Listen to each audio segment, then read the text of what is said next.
In the busy city of Birmingham, England, in the year 1824, there was a young man named John Cadbury who had big dreams, but not the kind you'd expect from most businessmen of his time. John was different.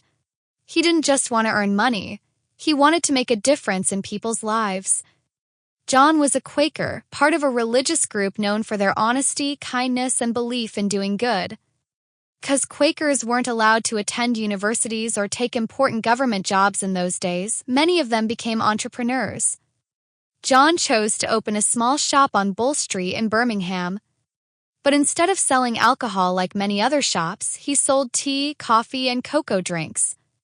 He believed these were healthier choices, and he wanted to offer something that was not only tasty but also good for people. John's cocoa drinks became very popular, especially among those who were trying to avoid alcohol. He took pride in selling only the best quality products, and people noticed. Before long, he decided to start making his own cocoa and drinking chocolate. That decision marked the beginning of what would later become one of the world's most famous chocolate companies, Cadbury.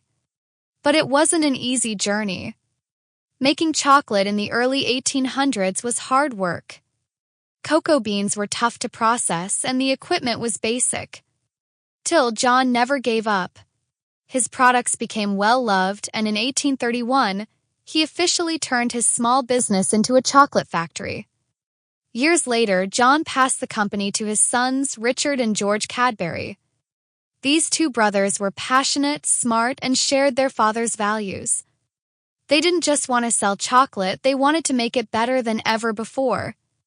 They also wanted their company to be a place where workers were treated with respect. In 1905, something amazing happened. Cadbury Company launched a brand new chocolate bar made with more milk than any other chocolate at the time. It was creamy, smooth, and absolutely delicious. They called it Dairy Milk. This chocolate bar quickly became a favorite in homes across Britain, and before long, people all around the world were asking for it. What made Cadbury special wasn't just the chocolate, it was how they treated people. George Cadbury built an entire village called Bourneville just for the company's workers. It had beautiful homes, clean streets, parks, schools, and even sports areas.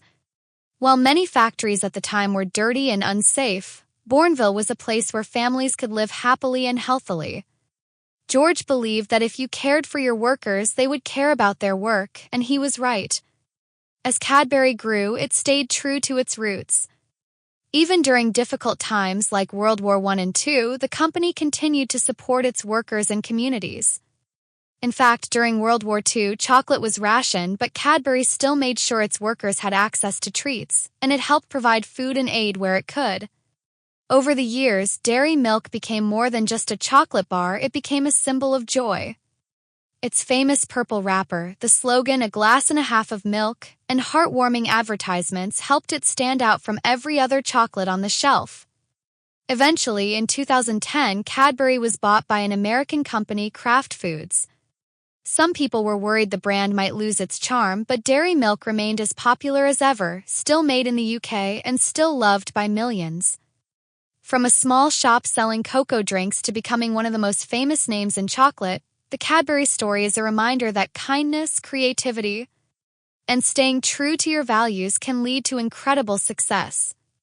And it all started with one man who believed that a simple drink could bring comfort, health, and happiness to others.